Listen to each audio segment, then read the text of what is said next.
Welcome everyone to Lab Edition. Today I'm going to show you how to enable USB debugging in Samsung Galaxy Tab A7. This is Samsung Galaxy Tab A7 T505N. Got 3 GB of RAM and it's quite fast tablet for gaming and internet browsing, so it is quite good.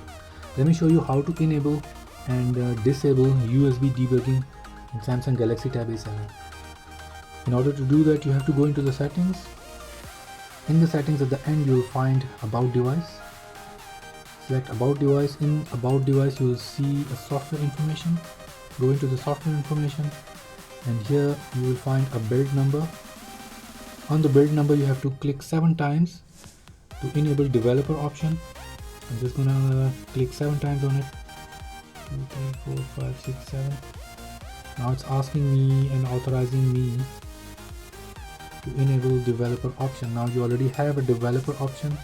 Developer mode has been activated. In the developer option, you will find USB debugging, and you just have to toggle this. It's just gonna ask you allow USB debugging on, so you're just gonna say OK, and that's it. Your USB debugging mode is on, and in order to put it off, you can just toggle it off, and that's how you enable USB debugging mode on Samsung Galaxy Tab A7. And thanks for watching.